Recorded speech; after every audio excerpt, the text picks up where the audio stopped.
Hi hello welcome to our channel smart Sri. అందరూ ఎలా ఉన్నారు, ఏం చేస్తున్నారండి? అందరూ చాలా చాలా బాగుండాలని మనస్ఫూర్తిగా అయితే కోరుకుంటున్నాను. మనలో చాలాసార్లు చాలామంది దగ్గర మనం వింటూనే ఉంటామండి, నెగిటివ్ ఎనర్జీ అనేది మన ఇంట్లోకి ప్రవేశిస్తుంది, అలాగే ఇంట్లో ఉండే నెగిటివ్ ఎనర్జీని పారద్రోలాలి, వాటికి ఈ పరిహారాలు ఆ పరిహారాలు చేసుకోవాలి అని వింటూనే ఉంటాం. కానీ సాధారణంగా నెగిటివ్ ఎనర్జీ అనేది ఎక్కడో బయట నుంచి వచ్చే కన్నా మనం చేసే పనుల్లోనే ఎక్కువగా అయితే మనకి ఇంట్లో అనేది ఉంటూ ఉంటుంది. మనం చేసే ప్రతి పని, అంటే పొద్దున్న నిద్ర లేచింది మొదలు రాత్రి తిరిగి పడుకునే వరకు చేసే ప్రతి పనిలోనూ కూడా మనకి తెలియకుండానే అయితే నెగిటివ్ ఎనర్జీ అనేది వస్తూ ఉంటుందండి. అంటే మనం కొన్ని తెలియక పొరపాట్లు అనేవి చేస్తూ ఉంటాం, కొన్ని తెలిసి చేస్తూ ఉంటాం, కొన్ని తెలియకుండానే చేసేస్తూ ఉంటాం. మనకి దానివల్ల కూడా తెలియని నెగిటివ్ ఎనర్జీ అనేది ఇంట్లో అయితే తిష్ట వేసుకుని కూర్చుంటూ ఉంటుంది. నెగిటివ్ ఎనర్జీ అంటే మనకి జరిగే ప్రతి పని ఆపోజిట్, అంతే కదండి. మనకి పాజిటివ్కి ఆపోజిట్ నెగిటివ్గా ఏం జరిగినా కూడా మనం అదేదో దుష్టశక్తి అని అనుకుంటూ ఉంటాం. సాధారణంగా దుష్టశక్తి సంగతి పక్కన పెట్టినా మనం చేసే లేచింది మొదలు అనుకున్న విధంగా ప్రతి చేసే చిన్న చిన్న పొరపాట్లలోనే దాగి ఉంటుంది. మనం ముఖ్యంగా ప్రతిరోజు కూడా ఏం చేస్తున్నాం అనేది ఒకసారి వెనక్కి తిరిగి మొదలు మనం ఎలా పెడుతున్నాం అనేది ఒకసారి చూసుకుందాం. సాధారణంగా ప్రతి గృహిణి, అంటే గృహిణనే కాదండి, ఇంట్లో ప్రతి వాళ్ళు కూడా బ్రహ్మ ముహూర్తంలోనే లేవాలి అని మన పెద్దవాళ్ళు చెప్తూ ఉంటారు. ఆ సమయంలోనే ఎక్కువగా అయితే బ్రహ్మాది దేవతలు అది మనకి తిరుగుతూ ఉండే మంచి సమయం కింద చెప్తారు. అలా బ్రహ్మ ముహూర్తంలో లేవకపోయినా, బ్రహ్మముహూర్తం అంటే మరీ ఎర్లీగా 3 కాకపోయినా అట్లీస్ట్ సూర్యోదయానికి ముందర లేచిన తర్వాత పక్క బట్టలను ఈ విధంగా వెంటనే అయితే సర్దుకోకపోయినా అక్కడ జ్యేష్ఠాదేవి అనేది కొలువై ఉంటుంది. జ్యేష్ఠాదేవి అంటే ఎక్కడో ఉండదండి, మనం అనుకుంటూ ప్రతిరోజు ఉపయోగిస్తున్న నెగిటివ్. చాలామందికి లేచిన వెంటనే పక్క బట్టలని అది కూడా దులపకుండా చేసి అలా వదిలేసేసే అలవాటు చాలా వరకు ఉంటుంది. పక్కన ఇంకో వ్యక్తి, అంటే మన ఇంట్లో మన కుటుంబ సభ్యులు ఎవరైనా పక్కనే పడుకున్నా కూడా ఎవరికి వాళ్ళు లేచిన తరువాత వాళ్ళు కప్పుకున్న దుప్పటిని ఒకసారి దులిపి మడత పెట్టుకుని తిరిగి యథాస్థితిలో పెట్టేయడం అనేది చాలా మంచి పద్ధతి. అదేవిధంగా మనకి ఇంట్లో సూర్యరశ్మి అలాగే వెలుతురు కానీ గాలి కానీ సోకకుండా చాలా వరకు ఇప్పుడు ఇల్లు చీకట్లోనే ఉంటూ ఉంటాయి. అందులో ఇప్పుడు మనం నివసిస్తున్న అపార్ట్మెంట్లలో అసలు చుట్టుపక్కల అనేది ఇంకొక ఇల్లులు కట్టేయడం వల్ల చీకటిగానే ఉంటాయండి. కానీ ఎక్కడ మనకి వెలుతురు గాలి అనేది వస్తుందో ఖచ్చితంగా కొద్దిగా పొద్దున్నే మనం లేచిన తర్వాత ఓపెన్ చేయడం కానీ, లేదంటే ఇలా మెష్ డోర్స్ ఉంటుంటాయి కదండి, కనీసం డోర్ తీసిన తర్వాత మెష్ డోర్లైనా వేసుకుని, అంటే ఏదైనా చిన్న పురుగు పుట్ర అలాంటివి లోపలికి వస్తాయని భయం ఉంటే మెష్ డోర్స్ లాంటివి వేసుకుని ఇంట్లోకి మాత్రం సూర్యరశ్మి గాలి సోకే విధంగా ఇంటిని శుభ్రంగా ఉంచుకోవటం అనేది అన్నింటికన్నా ముఖ్యమైన పాయింట్ అండి. ఇప్పుడు మనం నిద్ర లేస్తుంది మొదలు ఒక్కొక్క పాయింట్గా అయితే వద్దాం. ఈ వీడియోలో నేను అదే విధంగా అయితే చెప్పబోతున్నాను. చివరి వరకు స్కిప్ చేయకుండా అయితే చూడండి, ప్రతి విషయం మీకు అర్థమవుతుంది. ముఖ్యంగా మనం నిద్ర లేచిన తర్వాత డైరెక్ట్గా ప్రధాన ద్వారాన్ని ఓపెన్ చేయకూడదండి. అంటే మనకి ఎంట్రన్స్లో ఏదైతే ప్రధాన ద్వారం ఉందో అది ఓపెన్ చేయకుండా మన పెరటి గుమ్మాలను తీస్తే ఇంట్లో ఉండే నెగిటివ్ ఎనర్జీ ఎప్పుడూ కూడా పెరటి గుమ్మం నుంచి పోతుందిట. జ్యేష్ఠాదేవి అంటూ ఉంటాం కదా, అది వెనక నుంచి వెళ్ళిన తర్వాత లక్ష్మి అనేది కళ అనేది మన ప్రధాన ద్వారం నుంచి లోపలికి వస్తుంది. కాబట్టి ఎప్పుడైనా పొద్దున్నే నిద్ర లేచిన వెంటనే ముందర మనకి వెనక వైపు ఉండే పెరటి గుమ్మాన్ని తీసిన తర్వాత మాత్రమే ప్రధాన ద్వారాన్ని తీయడం వల్ల మనకి ఒక పాజిటివ్ అనేది లోపలికైతే వస్తుంది. ఇక ప్రతిసారి వీడియోస్లో చెప్పుకునే విధంగానే మనం ప్రధాన ద్వారాన్ని చాలా శుభ్రంగా అయితే ఊడ్చుకుని ముగ్గు అనేది ఖచ్చితంగా రోజు పెట్టుకోవాలి. అదేవిధంగా ముందు ద్వారానికి ఎంత ఇంపార్టెన్స్ ఇచ్చామో పేద ముత్తైదువు పెరటి ద్వారం అని అంటూ ఉంటారు. అక్కడ కూడా ఎన్ని గుమ్మాలు ఉంటే అన్ని గుమ్మాలని ఊడ్చుకుని శుభ్రంగా ముగ్గు అనేది వేసుకోవాలండి. ఇంట్లో ముగ్గు అనేది చాలా నెగిటివ్ ఎనర్జీని పారద్రోలి పాజిటివ్నెస్ అనేది తీసుకొస్తుంది. ఇక ప్రతిరోజు మనం ఊడ్చుకునే గదులన్నీ కూడా ప్రతి వస్తువు కింద నుంచి అయితే తీసి ఊడ్చుకోవడం చాలా మంచిదండి. ఎందుకంటే సగం సగం ఊడుస్తున్నట్టు కాకుండా పూర్తిగా వస్తువుల కింద నుంచి మట్టి అనేది జారకుండా ఊడ్చుకోవాలి.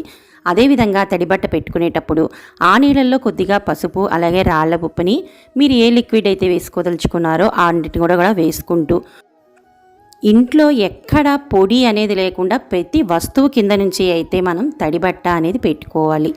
ఇలా పొడి పొడిగా ఉండే చోట పెట్టుకుంటూ, అంటే మనం పొడి అనేది ఎక్కడ ఇంట్లో ఉంచుతామో అక్కడైతే ఖచ్చితంగా నెగిటివ్ అనేది ప్రవేశిస్తుంది. కాబట్టి ఇల్లు అంతా కూడా, అంటే పూర్వకాలం చక్కగా కడిగేసుకునేవారండి. అందుకే ఇప్పుడు మనకు అలాంటి సౌకర్యం లేదు. కాబట్టి మనకి ఎక్కడ మనకి కనిపిస్తోందో మూల మూలలా కూడా తడిబట్ట వెళ్ళేంత వరకు కూడా క్లీన్ చేసుకుని, ఖచ్చితంగా ప్రతిరోజు మనం తడిబట్ట పెట్టుకున్న తరువాత ఇంట్లో ముగ్గు అనేది వేసుకోవాలి. అంటే చాలా వరకు ఇప్పుడు పని వాళ్ళ మీద ఆధారపడిపోయి వాళ్ళు పెట్టి వెళ్ళిపోయిన తర్వాత మనం మర్చిపోతూ ఉంటాం. అలా కాకుండా వాళ్ళు పెట్టినా లేదా మనం పెట్టుకున్నా కూడా ఇంట్లో తడిబట్ట పెట్టిన తర్వాత ముగ్గు అనేది ఖచ్చితంగా వేసుకోవాలి. ముగ్గు లేని టైములు కొన్ని ఉంటాయండి. అంటే ముగ్గు వేసుకోకూడని టైములు కొన్ని ఉంటాయి. ఆ టైంలో తప్ప మిగతా ఎప్పుడైనా శుచిగా శుభ్రంగా మనం చాలా చక్కగా ముగ్గు అనేది ఖచ్చితంగా ఇంట్లో అయితే వేసుకుని తీరాలి.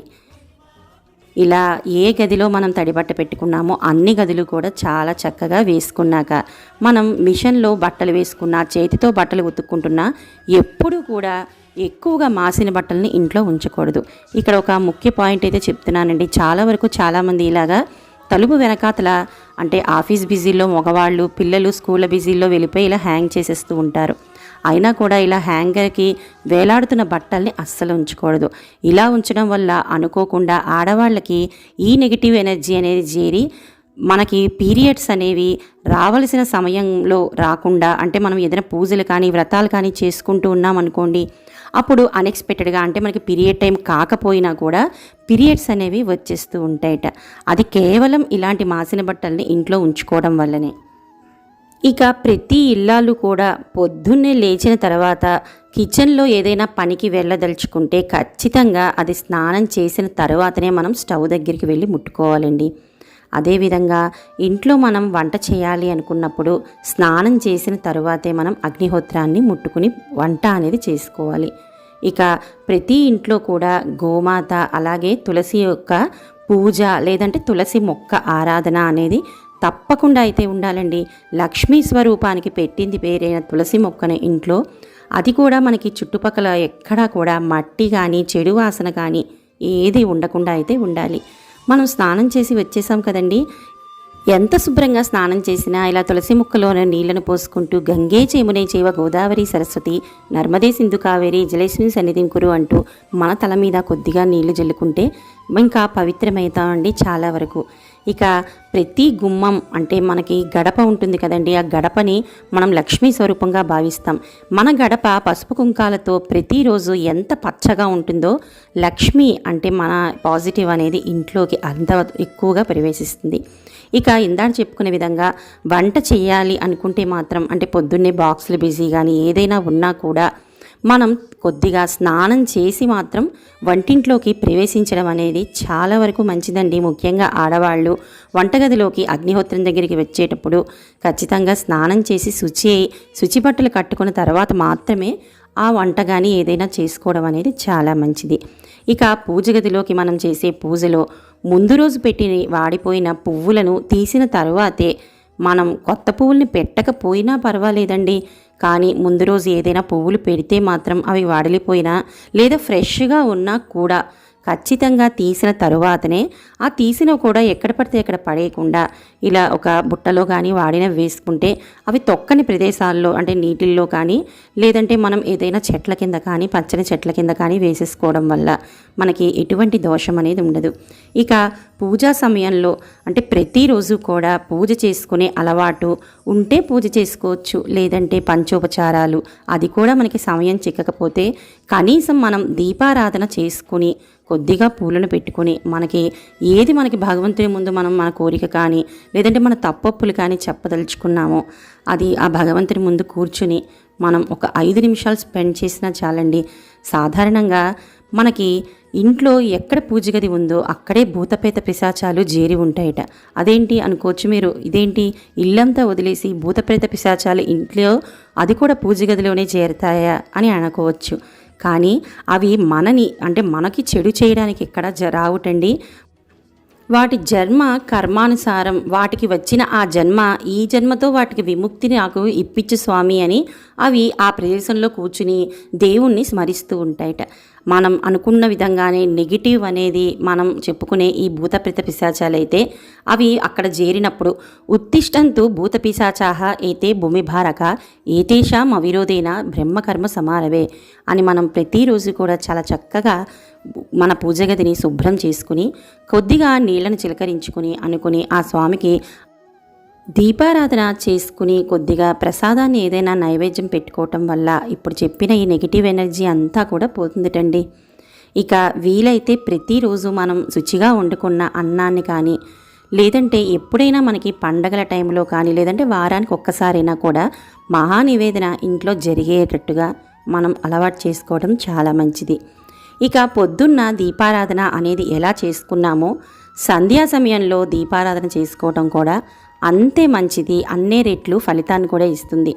అందులోనూ ప్రతి శుక్రవారం ప్రతి మంగళవారం కూడా సాయంత్రం సంధ్యా సమయంలో అసలు ప్రతిరోజు అయితే దీపారాధన చేసుకోవాలండి. సంధ్యా సమయంలో అమ్మవారు గ్రామ సంచారం చేస్తూ ఉంటారట. ఇలా సంధ్యా సమయంలో మనం లైట్లు వేసామంటుంటాం కదా, అటువంటి సమయంలో ఇంట్లో దీపారాధన చేయడం అనేది చాలా మంచిది.